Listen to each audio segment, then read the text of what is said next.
All right, hello everyone, and welcome back to another YouTube video. We're actually live on stream right now and doing a quick little patch review. Actually, it's not going to be quick. This is a very big patch, but I'm really excited for this one because this patch is absolutely massive. It's going to come down sometime in like April. I heard like mid-April, but don't quote me. I'm not 100% sure.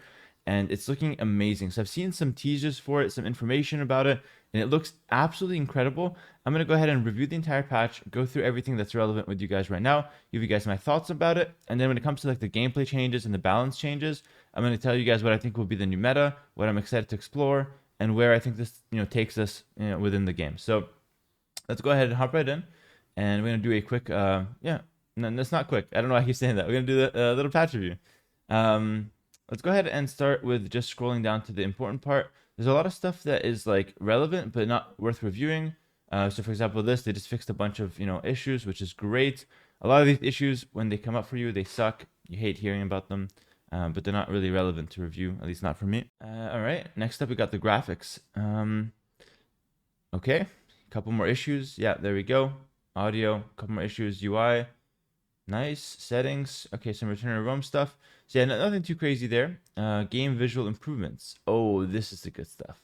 All right, this is the good stuff. So I've seen already a little bit about this, and it's really, really interesting. So they updated a lot of the visuals, and we're going to start with the castle visuals. So they're going to be introducing 25 new castle visuals so that every single civilization uses its own unique castle. And here's a sneak peek at a few of the new castles. Can you guess which civilization they belong to?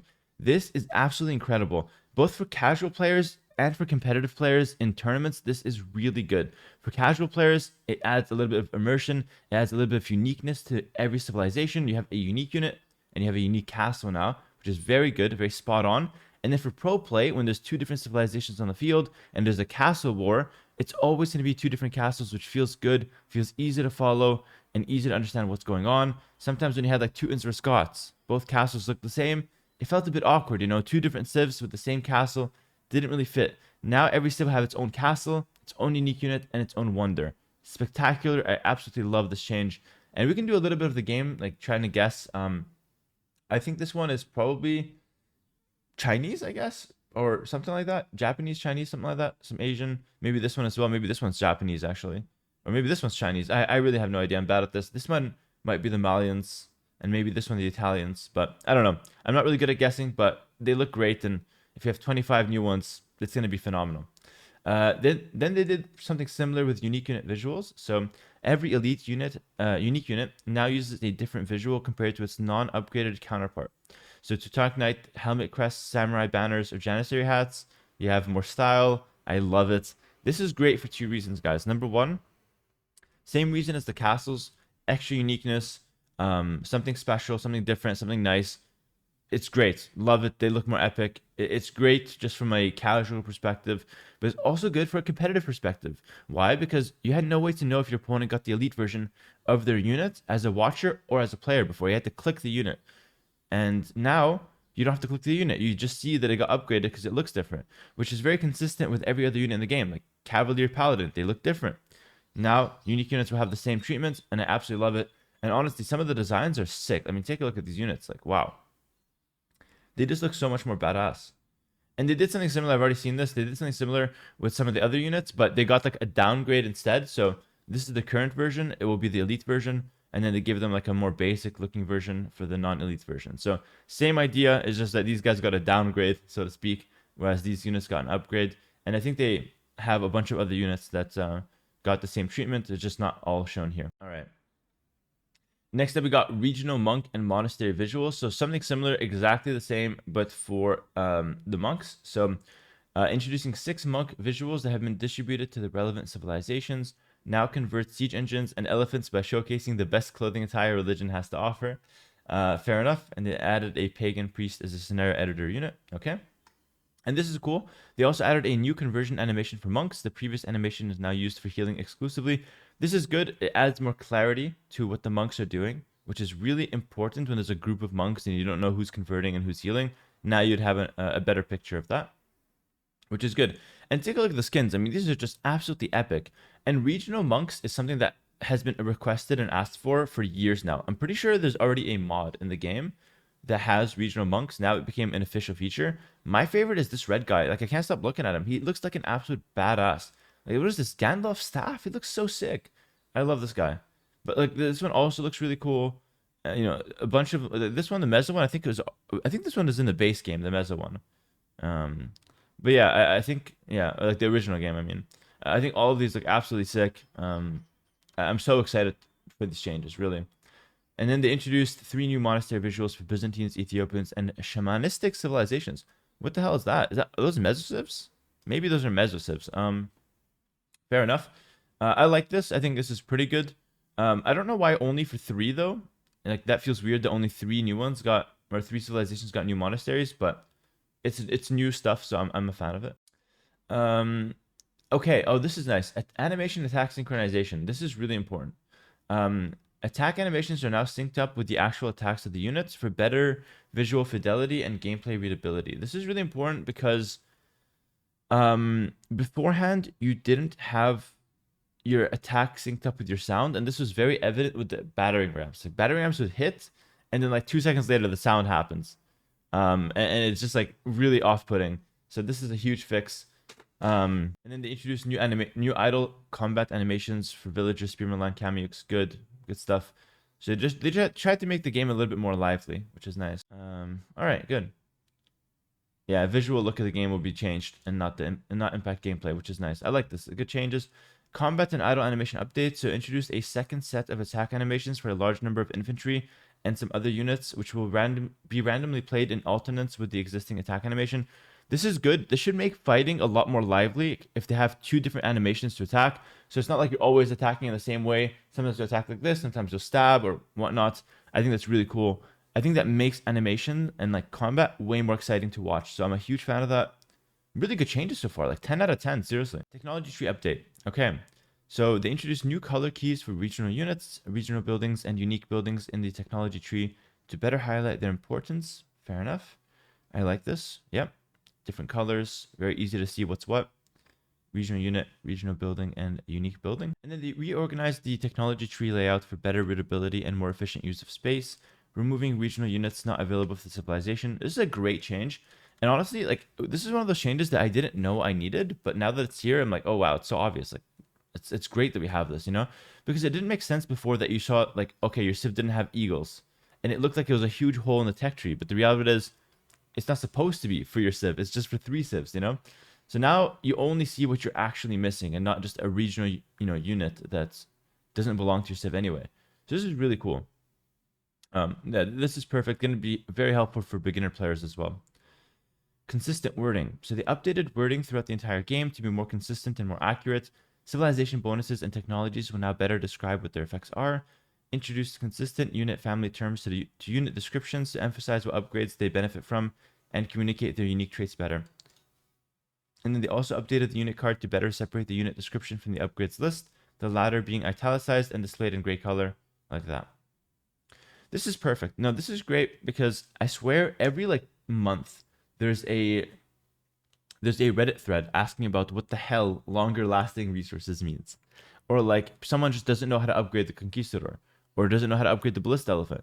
And I think if this can help clear up some of those things, I think this can be really good for beginner players and even like experienced players who want to like think about the game in a deeper fashion and try to understand what goes where. This is going to help a lot, and I hope this actually does what it's intended. Next, they updated the technology tree preview panel to display unit icons rather than their upgrade icons, showing the Arblaster unit icon rather than the Arblaster upgrade icon, for example. This is good. It's better clarity. We understand the units a bit more than, the upgrade picture. Yeah, I like that. I don't use this in game personally, but for those who do, I think this is going to be helpful. Next, we have a few fixes. All right, cool. I don't really care too much about those. But if one of these bothered you and it got fixed, great. Attack and armor display. All right, hovering over the attack or armor values of a unit on the stats card will now display the list of all attack and armor values on the units. Yeah, this is great, and I guess this is one of the new units, the Elite Fire Archer. Okay, 6 range is a lot for an archer. I guess they might be missing bracer. But yeah, I think this is solid. Like, getting more information on what your unit actually does is really, really good. I like that. That's super solid. The Eagle Warrior armor class is renamed as Shock Infantry, as it is now used by other units such as the Jian Swordsmen and Fire Lancers. This is good because Eagle Warrior already used another class because they already got extra damage from like the champion line. So now they're just making it official. So this won't change anything. It just changes. It just makes it official, basically, what was already taking place. And then they added some buttons to the main menu to make it a bit clearer. Cool. I personally think the main menu could use some work, so I'm quite happy about that. And then they added a code of conduct button in the game options menu. Okay. And they moved the news button below the game options button in the main menu. Cool. Okay, awesome. Now we're heading over to the gameplay. Before we take a look at the gameplay, though, I just want to say, like, seriously, 10 out of 10 changes on the visual department. I think a lot of people would underrate how important visual stuff is, but I remember when DE first came out, where they had like the different color trees, the different animals like sheep, pigs, rhinos, elephants, like different things like that integrated into the game, like deer versus ibex. These little details of just like something that looks different and it feels different just added so much to the game and really made it feel a lot more immersive. Like you just felt like you're playing something different every time. And I think that going a step further now with different monk skins and different castles for every civilizations, I think that just amplifies this immersion across the game. And I think it's gonna be really, really good for the entire player base. So I can't stress how impressed I am by this. Seriously, really good job. 10 out of 10. I absolutely love it. It's really good for the game. And this is the kind of thing that, like, the reason I'm so excited about it is that I never thought we needed this, I never even suggested this. Like this, I would have never even thought that this would be good. But now that it's here, I'm like, yo, this is incredible, amazing. This is why it's just great to have so many passionate people thinking about our game and taking it in the right direction. So we're lucky to have that. Great changes. Love it. All right, we'll move on to the gameplay now. So I already went through this a little bit. I already read through this because I recorded a video, like 30 minutes of this, but I was coughing so much halfway, so I scrapped the footage. I've been very sick. That's why my voice is a bit weird. So I'll kind of go through it and just show you guys the highlights. So here, there's two highlights. One that matters a lot for me is handicap no longer provides bonus damage increase. This is really good. I'm not going to go into depth, but expect more handicap games. This makes it way more fair. And then pressing idle villager button while holding down shift now selects all idle vills. This is good because I was using control Q. Like Q is my idle-ville hotkey, and I was using Control Q as another hotkey to select all idle-vills. Now I can just use Shift Q and then use Control Q as another hotkey maybe. So this could be good for me. Or maybe I just don't change it because I'm too used to it. And then we have a bunch of fixes. I'm not going to go through fixes too much. But like, for example, this one here, fix a group of issues making the selected unit/building UI buttons disappear, like upon villagers garrisoning town center. This was so annoying. So if this is actually fixed, this is amazing. This one as well is very annoying. This one as well is very annoying. So you can like pause and read through these. They fixed a lot of annoying things in the game. This is great. Like after this, we're basically just left with pathing being annoying. Like everything else should be fixed. But of course, I'm not naive. I know this patch will break like 25 other things. So I take it with a grain of salt that these are fixed. We'll see. We'll see. We'll see. I'm a scorned person. Like I don't believe anyone nowadays. I've been hurt too many times. I got my walls up 50 feet in the air. No way. I'm not going to believe what I read on the internet. All right, campaign. We're going to skip the campaign stuff, but if you guys want to pause and read, again, feel free to. Actually, expect more campaign videos from me. I'm actually really excited to make more campaign videos. I just haven't had the time, but I'm down to get back in. Balance changes. Oh, okay. This is where my expertise comes in. Okay. So this is where I feel like I'm actually qualified. So far, I've just been like a news reporter telling you what's there. But here, I'll actually give way more in-depth thoughts and kind of give you guys what I think will happen to the meta and what will be like the best strategies going forward. Let's go ahead and dive right in. So we'll start step by step here. Speaking of steps, we got Elite Step Lancer. Upgrade cost reduced from 900 food, 550 gold to 600 food, 550 gold. That is a huge boost. Wow. Yeah, that's a really big buff to the Elite Step Lancer. I don't know if this unit will get nerfed somewhere else, but if this is the only change for it, Elite Step Lancers will become very good. Like they just knocked off 300 food off the Elite upgrade. That's insane. I think especially in team games, if you go Elite Step Lancer very fast, you'll get this before your opponent gets Paladin, before your opponent gets even Halberdier sometimes, or like masses a lot of Halberdier. So you can really snowball this unit. I'm thinking something like a arena team game, and you just like steamroll from the pocket with Elite Step Lancer. That's very good. We'll keep an eye on this unit. Next is a little bit of a nerf on the Cav Archer. So Cav Archer and Heavy Cav Archer train time reduced by 3 seconds. Or increased, sorry, by 3 seconds. So 34 to 37 and 27 to 30. Okay, a few thoughts on this. So number one, this is the second nerf to the Cav Archer that we had in the last few patches. This is the first direct nerf. The other nerf is indirect. The other nerf was the fact that ballistics now affects scorpions. So whenever a counter unit gets buffed, that is a nerf to the unit that is getting countered by that unit. So for example, Cav Archer gets countered by scorpions. Scorpions get buffed, Cav Archer goes down. Okay? You know what I mean? So scorpions already got better against Cav Archer, and now Cav Archer get another nerf. Now, this is kind of warranted because Cav Archers have been very popular, and a lot of people are sick of the Cav Archer meta. I think it's fine. I think the Scorpions are now checking the Cav Archer meta quite heavily, to be honest with you. But this is now another small nerf on the Cav Archer. Now, I don't think this nerf is going to be that impactful, though. I'll tell you why. Cav Archers are not like crossbows, where you need to hit a certain timing in early Castle Age, and if you don't hit that, you're going to fall behind. For example, in late Castle Age, crossbows will die to like Mass Knights, just swarming them. They'll also die to like Mangonels and Scorpions easily. Cav Archers don't die to Mass Knights. You can always run away, right? You can never like get trapped and forced to fight.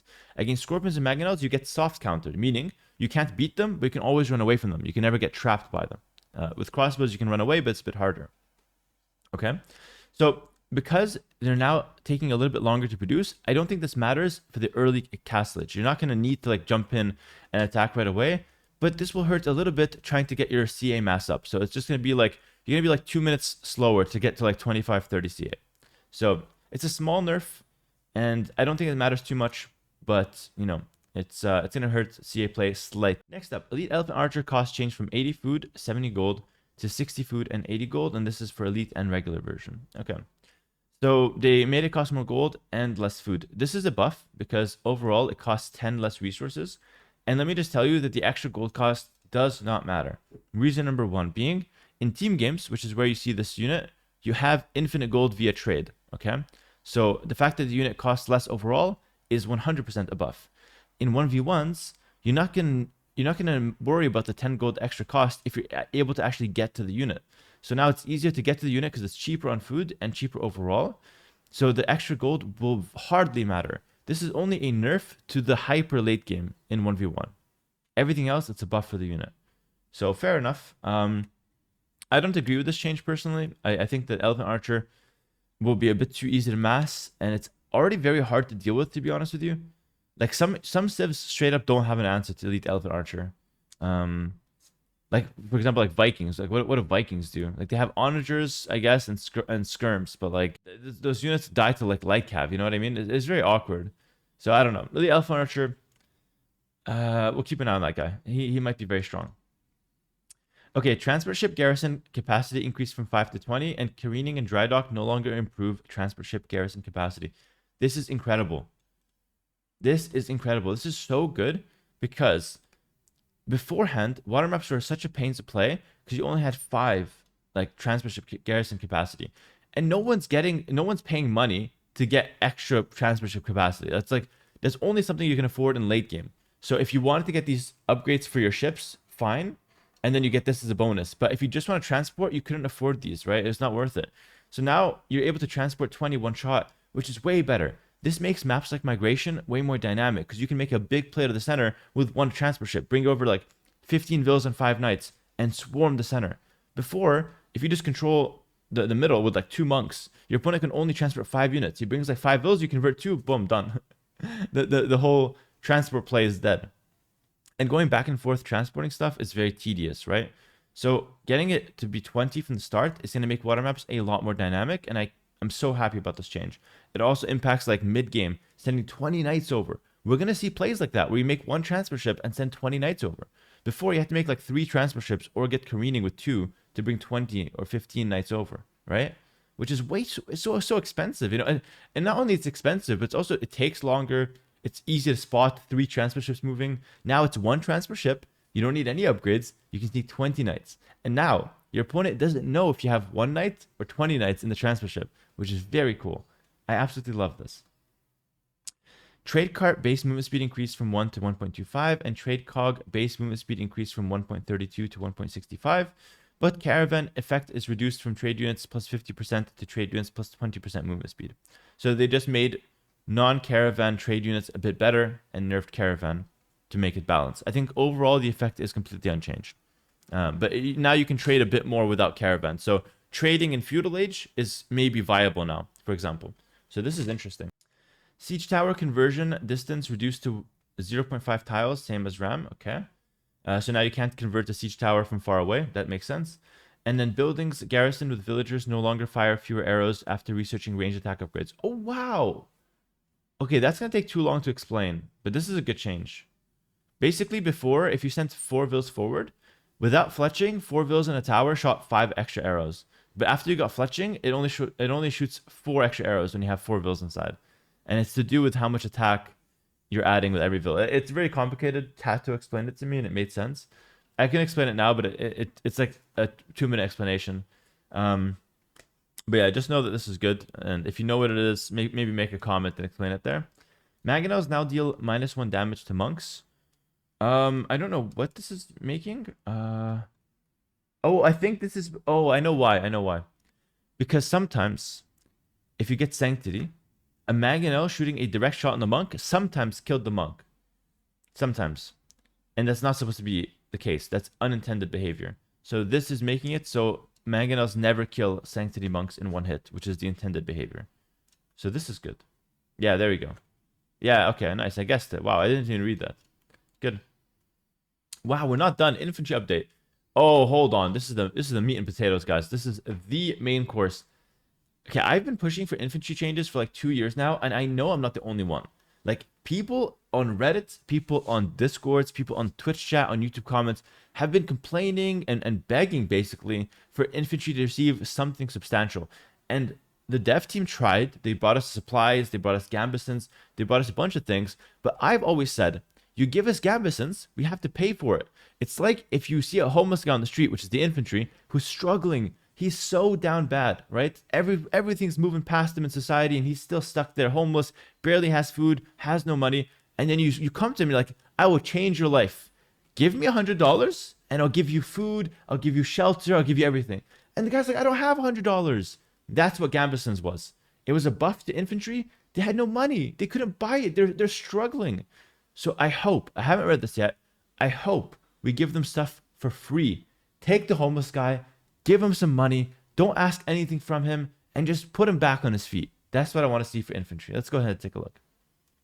Supplies removed. Okay, good. Good first step. Well, interesting first step.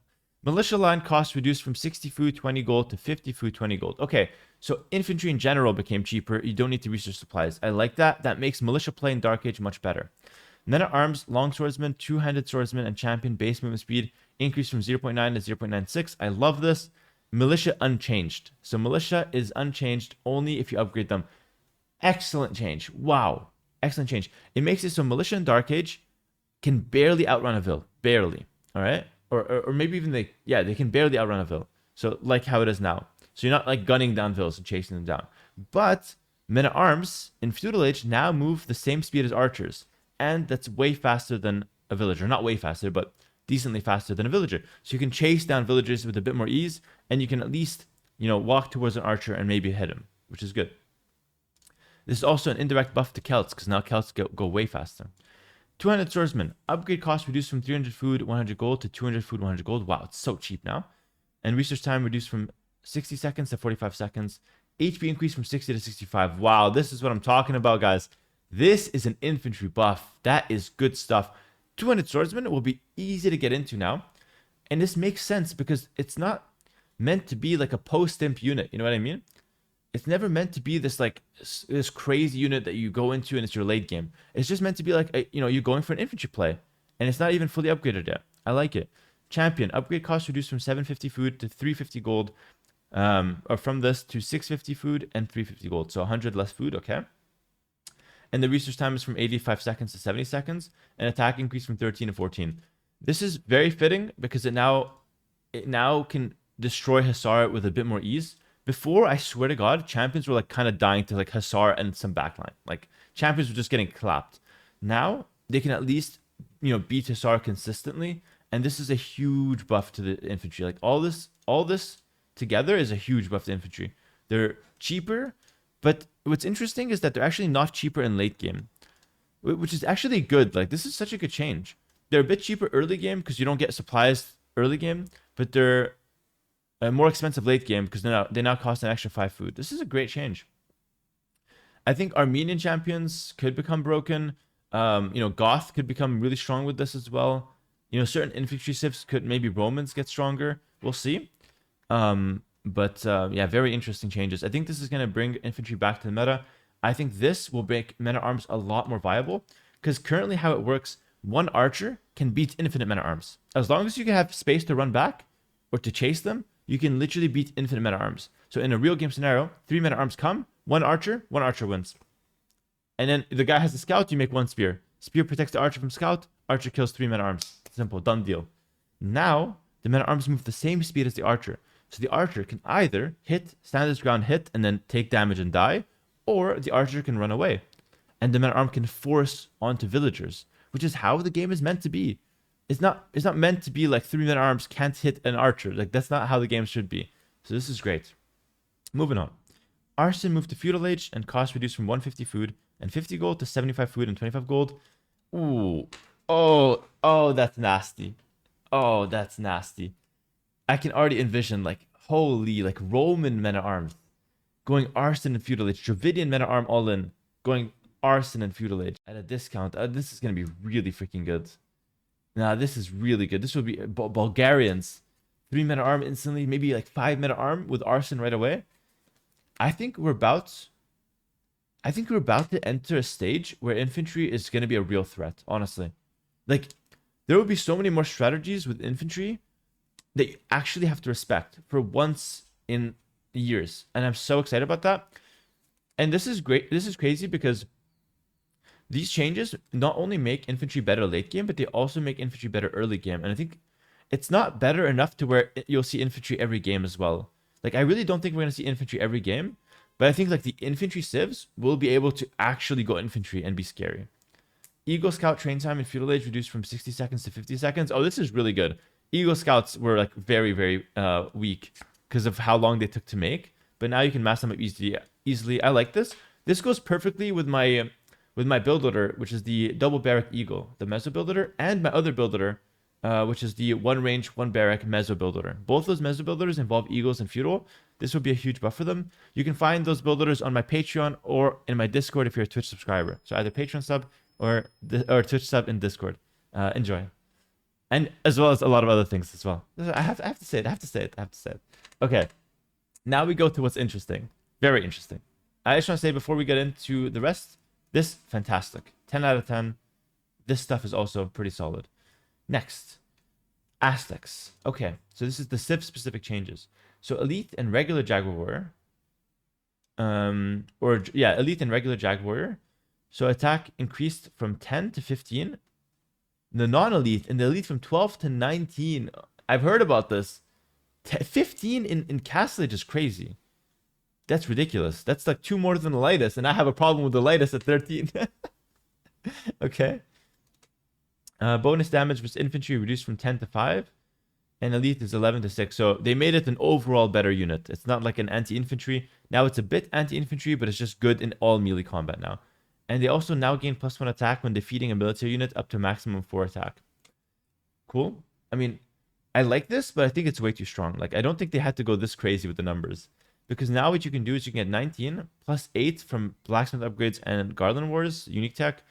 And then +4 if you kill 4 units. So you can be like 31 attack Jaguar Warrior in Imperial Age. And for context, I think the Custodier has like a 30 attack with his charge. It's like 30 or 35. Aztec Jaguar Warrior hits 31 on every hit. But like even like the minimum of 27 is also like really, really crazy, to be honest with you. So this is really strong. I think this would be a problem at low elo. Low elo players will not be able to micro efficiently against Jaguar Warriors, probably. So they're going to get destroyed. Like they will die in melee combat, and they'll also lose their buildings very fast because of how strong they are. In pro play, I think this will see some play, but nothing too crazy. So I think this is more of like a low elo broken unit, whereas in in like pro play, it's just a decent, like good unit, situational maybe. Next up, we have Bengali. So Ratha HP reduced from 105 to 100. Training time increased from 18 seconds to 20 seconds. Elite unchanged.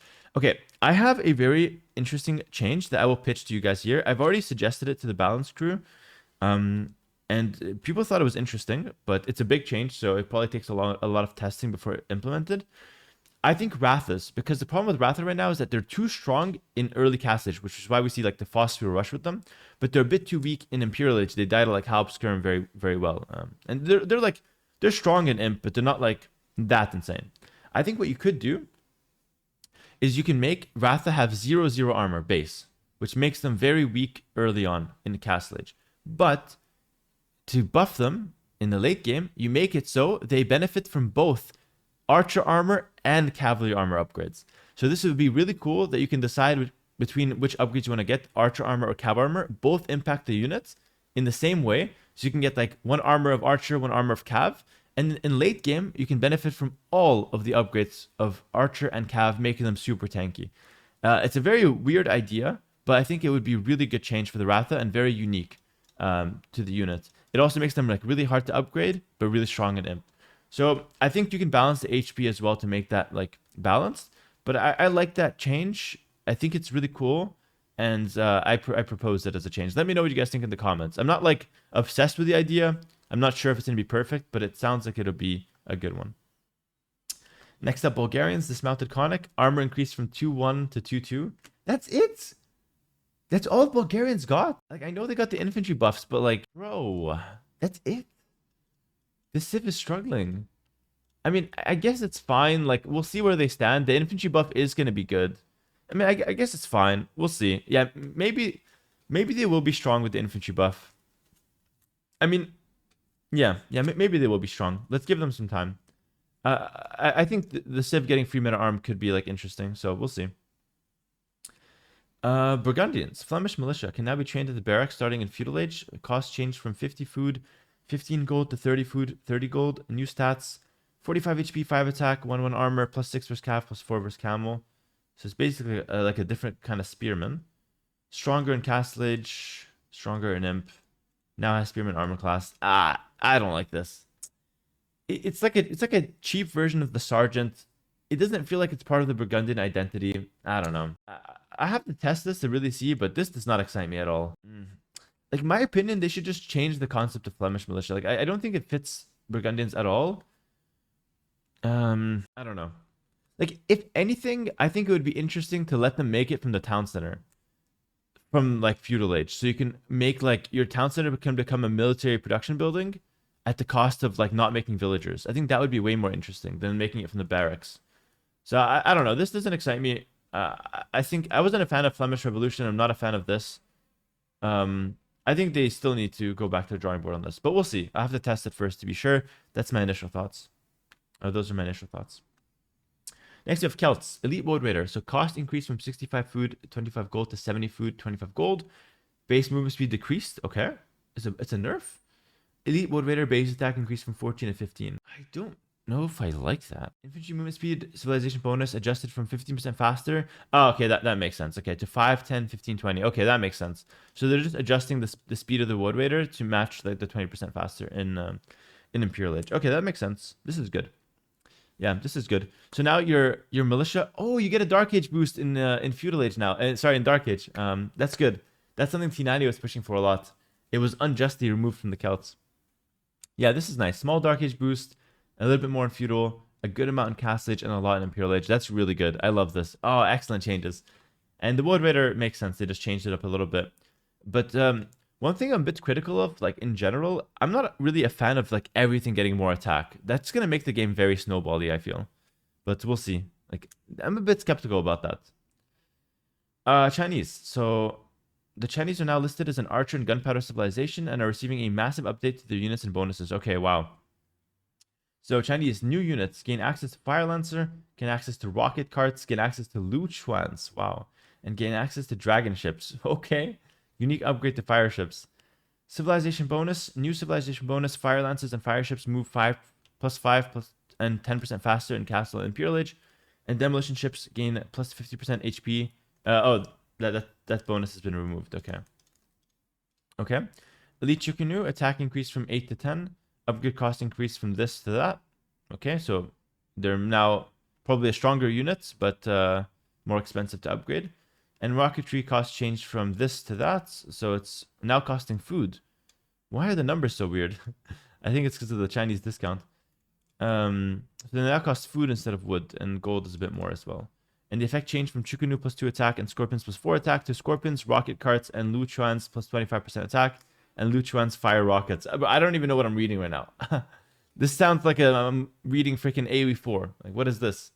No comment so far. I have to see this first. Like, I don't even know what I'm reading. Lose access to Camel Riders, lose access to Mangonel Line, lose access to Camel Galleons. This means nothing to me. I have to see what the... Yeah, I have to see what the unit or what the Civ is looking like. So I'll just wait. I will say this comes with a new DLC as well, where there's going to be 5 new Chinese-based civilizations. So this is a Chinese rework, and it's going to be 5 new Chinese-based civilizations based on like the dynasties of China over the years. So I'll have no comment so far. I'll just wait. I'm excited to try them out though. Going to make a lot of videos about them. Dravidians, Elite Urumi Swordsman, attack increase from 8 to 9, Elite 10 to 11. Increased movement speed. Again, I don't understand this. They don't need more attack. They needed 1 pierce armor. See, this is a problem I have with the game, where we just overload units with attack, but we don't address like the actual problem, which is the fact that they die to skirmishers because they have no pierce armor. Now the unit is broken in melee combat, or will be broken in melee combat, but will still be just as bad against skirms. I don't like those extreme cases where like a unit is so good in melee and so bad against range. It makes them like never viable or like unfair. Fair enough. And they gain access to husbandry. Fair enough. I mean, that will actually help a lot in late game, because their light cav is actually not bad. Like Wood Steel light cav hit a lot. They hit hard. Georgians, cavalry regeneration civilization bonus reduced from 5, 10, 15 to 2, 8, 14. Okay, why not we do this? We make it 10, 15. We remove it from feudal age, or even 10, 20 in the castle and imperial age, and we say that it only affects gold units. So it doesn't affect the light cav, which is the actual problem. Or like the CA, make it only affect like Manaspa and Knights or something like that. So the CA don't heal, which are the actual problem, the CA and light cav. This is so weird. We're just healing 2 HP per minute in feudal age. That's just enough so the scout wins. It's just enough so the enemy scout always wins in a 1v1, but it's not enough to boost the scout rush. This bonus is one of the most annoying ones in pro play, and it does not matter in like mid elo and low elo at all. It just matters in pro play, and it's hella annoying. And I'm so annoyed that they keep putting it into the game, even though there's a very easy fix, which is just take it out of feudal age, or make it only affect melee gold units. Or even gold units. Let it affect CA, but the light cav is what's really annoying. And the scouts in feudal age. Anyway, fair enough. Goth. Elite Husk Roll, base cost reduced from 80 food, 40 gold to 75 food, 35 gold. Okay. So I actually got a discount. Wow. Training time at castles reduced from 16 seconds to 13 seconds. Wow. Okay. We're buffing Husk Rolls. Infantry discount per age reduced from 20, 25, 30, 35 to 15, 20, 25, 30. Okay. So they just adjusted the cost to make it the same after the nerf. So now Goth are less good with infantry, but it's offset because infantry are better. So overall, I think Goth will remain unchanged as far as their civ, but they become better because infantry got better. So overall, Goth will get a pretty big buff this patch, but I don't think they will be broken. Next with Huns, Elite Tarkin, attack reload time reduced from 2.1 to 19 to 1.9. That's good. They attack very slow for no reason. Italians, Pavis removed. Silk Road moved to Castlage. Cost reduced from 500 food, 250 gold to 250 food and 250 gold. This is good. It lets you trade in Castlage, or you get it on the way up to Imperial Age, so you trade right away. Good. New civilization bonus, Foot Archers and Condottiero. +1 melee, +1 pierce armor. Oh, that's a Civ bonus now. Oh, wow. Oh, cool. Wow, okay. So Italian archers will be very strong in feudal age. Oh, I like that a lot, actually. So they get Pavis for free. I like that a lot. Condottiero will be very strong in early imp as well. New unique tech, Pyrotechnia, available in Imperial Age for 650 food and 500 gold. Effect, Hand Cannoneer deal 15% pass-through damage and are more accurate. Man, that sounds strong. That sounds strong. Pass-through damage is no joke. 17 base attack. Hand Cannoneers are already cheaper for Italians. Imperial Age is already cheaper. Chemistry's cheaper. Oh my goodness, everything's coming together. Wow. Pass-through damage will be 15% of 17, which is like what, 3? No, 2.5. It might be rounded to 3. But the more accuracy is also good. This is very good. I think this would be very good tech for late game hand cannoneer. I wouldn't say it's going to be like broken or anything, but if you're going to go hand cannoneer, this would be strong. Next up, we have the Japanese Elite Samurai. Cost reduced from 50 food, 30 gold to 45 food and 30 gold. And they now gain additional movement speed and +1 attack when charging at an enemy unit. That's very weird. Like, what does that mean? Charging enemy unit. Extra speed? Okay, I guess like just before combat. I'll have to see how this plays out. I hope this doesn't work like the hunting wolves, where if you right click an enemy unit from very far, you get the extra speed, because then you can kite. You can like click an enemy house from very far and you can walk forward across the map faster. I hope it doesn't work like that. This should only work when close to an enemy unit about to engage in combat. If so, it should be fine. Reduced cost is good, so it's a big buff to Samurai, to be honest with you. Samurai will be quite strong after this, I think. +1 attack won't matter much, that's symbolic, but the movement speed will help a lot. Combat. Team bonus adjusted from galley line plus 50% line of sight to +4 line of sight. Sure. Fair enough. Khmer. Elite Ballista Elephant. Attack reduced from 10 to 9. Elite 11 to 10. Yeah, that's good. They needed a nerf. But yeah, this is a good nerf. We'll see. Maybe they have some counters now. I think they were killing Halberdier way too fast beforehand. Like, Halberdier should counter ballistas a little bit. Koreans. The Koreans are receiving a massive update to their units and bonuses. Oh, wow. Okay. New units. Gain access to fire lancers. Gain access to rocket carts. Bro, again with these rocket carts, bro. I don't know how these things look like even. All right. Civilization bonus. Reduced minimum range for Maginot Line. Team bonus replaced. Villagers +3 out of sight. Oh. Oh, wow. Okay. So no more minimum range stuff. Okay, cool. Fair enough. And now every team member will have this. Koreans would be very good for Nomad. This is insane. Elite War Wagon, bonus damage versus buildings reduced from 5 to 2. That's good, yeah. War Wagons were really strong against buildings for no reason, so that's actually really good. Elite Turtle Ship now fires 2 volleys of rockets in between its cannon shots. What does this mean? What's a rocket even? Okay, I mean, that sounds strong. We'll have to see. Received a large number of statistical changes, now more effective versus galley line, but more vulnerable versus demo ships. So cannon 6-second reload time. Okay. Okay, it's not affected by ballistics. I don't know what these changes mean. I'll have to test them out, guys. So no comments so far. Rockets, 2 volleys between cannon attacks, 3 rockets per volley. Okay. All right. And then they got some armor. Okay, fair, guys. Fair enough. Honestly, we'll see. We'll see. Shinkichon. Cost change from 800 wood, 500 gold to 1100 food and 800 gold. Wow, it's so expensive now. Effect change from Maginot Line +1 range to rocket carts and turtle ships +1 range. Fire additional rockets. Okay, I think I got it. I think the rocket carts are Maginals, guys. I think I understand that. But this is such a crazy change, because before, Koreans were one of the best Siege Onager civs. Now they're going to be a rocket cart civ. Also, judging from the cost of the upgrades, I think rocket carts are going to be absolutely insane in late game, because all the upgrades associated with them are very, very expensive. Yeah, lose access to Maginot Line. Yeah, I cracked the code. No comment. We'll see. I'll have to test. I mean, it looks cool that there's new stuff at least. Fair enough. Malay team bonus adjusted from docks +100% line of sight to +6 line of sight. I think this is just to make it more clear, right? Yeah, this is just to make it more clear. It doesn't change the effect. Portuguese organ gun HP reduced from 60 to 50. Okay, probably warranted.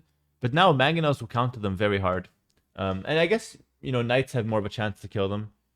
Alright, probably a needed nerf. Romans, Legionary, base movement speed increased from 0.9 to 0.96. Oh, they lose arson. Okay, that makes sense. Yeah. That makes sense. I was already thinking, like, Romans with arson at the start of the video would be broken. Yeah, they got ahead of it. Yeah, no arson for Romans. Makes sense. Probably a good change. Yeah, definitely a good change, actually. That would be a nightmare at low elo. Even at high elo, it might be a nightmare. Yeah, they just made it the same as champions, basically. What's interesting, though, is that Legionary did not get an attack buff like the champion did. So now it's actually weaker compared to a regular champion. Sicilians, Elite Sergeant, cost changed from 50 food, 35 gold to 60 food, 25 gold. So it's been made more expensive. Movement speed has been increased, but still 0.01 slower than a champion. Okay. Armor changed. I don't know why they made it like that. They made it like that, but fair enough. Armor changed. Feudal 2-2 to 2-1. That's good, actually. Yeah. 2 Pierce Armor and Feudal was way too strong. Castlage 3-3 to 4-2. Yeah, that's good as well. And Elite 6-3. Yeah, they made it weaker versus archers, but stronger against melee. I think that's a good change. I like. Now they cost. Sorry, they didn't make them cheaper. They made them more expensive on food and cheaper in gold. So now they're better in late game and weaker earlier on. This is a nerf to like the U putting strategy, where you go for like the fast castle Sicilian sergeant rush. That strategy has been nerfed because food is harder to get early and gold is harder to get late, so they're better in late game. And the nerfs here as well make them way easier to kill with town centers and arrows and stuff. So I think U-putting is dead after this, actually. Not the guy, the strategy. Donjon can now be built starting in Dark Age. Love that change. I was suggesting this actually for a long time now. Dark Age stats are 625 HP, armor, and cannot shoot any arrows until Feudal Age. Yeah, that's good. So what you could do with this is you can make your donjon on the way up. So now you don't need a barracks. And you can actually make your stable right away in Feudal. You don't have to wait till you make your donjon. And you can also start tower rushing in Dark Age. But so you make your first donjon behind this wood line. So as soon as Feudal Age kicks in, the donjon right away shoots arrows. So actually, donjon rush will be even stronger after this. But the sergeants are a bit weaker. Well, they're a bit different. They're faster, but they're weaker against arrows. So guys, in advance, go archers versus Sicilians. Let me tell you that. Go open archers versus them. Feudal Age donjon unchanged. Okay. Slavs, free supplies and Gambesson civilization bonus changed to free arson and Gambessons. Yeah, fair enough. Free arson could be deadly, by the way. I think that's that could be very dangerous. Like 5 militia, upgraded to men at arms with free arson right away, can be strong. Spanish missionary now affected by cavalry armor upgrades. Ooh, that's good. Oh, missionary was already pretty good in late game. Now it's gonna be quite tanky as well. All right, we'll see. Teutons elite Teutonic Knight HP increased from 80 to 90, and elite from 100 to 110. Okay, base conversion resistance increased from 0 to 3. Okay, buff to Elite Teutonic Knight and the regular version. This is really good, because before you're still able to convert them very easily, despite the Teuton bonus. So now they get Teuton bonus and extra conversion resistance, so it should be really hard to convert them, which feels good. I think it would be interesting to make it so you actually can't convert Teutonic Knights. Like, you literally can't. I think that would be interesting. I've seen that idea floating around. I think that would be more interesting than this, actually. Very unique. You can just not convert them. But anyway. Vietnamese, new units. Gain access to Fire Lancers. Oh, okay. This Fire Lancer again. Can I see a picture of this guy? Civilization bonuses. Archery range units plus 20% HP civilization bonus adjusted to archery range units and Fire Lancers plus 20% HP. Okay. I don't know what a Fire Lancer looks like, so no comment yet. We'll see. And Vikings, Elite Berserk, and the regular version cost decreased from 65 food, 25 gold to 65 food, 20 gold. Okay, small buff to Berserks, making it cool. So I think that does it for the entire patch. Wow, almost 50 minutes worth of patch review. Guys, thank you so much for watching on YouTube. I hope this patch breakdown was interesting and informative for you guys. My thoughts, my wrapping thoughts, or my thoughts to wrap the video. I think this update is basically like a 9 out of 10 or a 10 out of 10. It's spectacular. Still a lot of question marks for me about the new civs and the new units. We'll have to do a lot of testing, but I'm excited to do that. I'm going to do a lot of content about the new stuff, so stick around on my channel if you guys are curious about this update in any way, shape, or form. I'll be doing like unit reviews, civ reviews, and gameplay with them at the highest level, showcasing a bunch of the new strategies. And for my Patreon members, I will 100% be bringing the best strategies and the new builds from this new patch and this new meta straight to Patreon with like multiple videos per month. So usually it's like 1 or 2 videos a month on Patreon.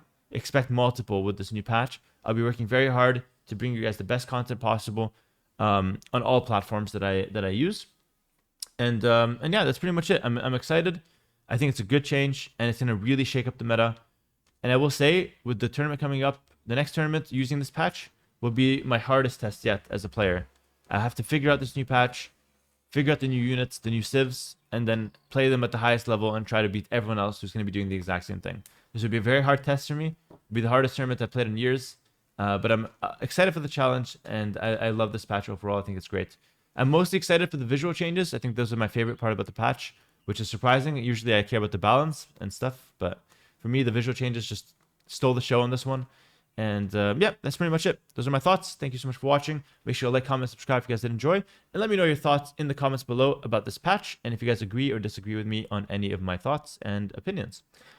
All right, and that's it. I'll see you guys next time. Peace.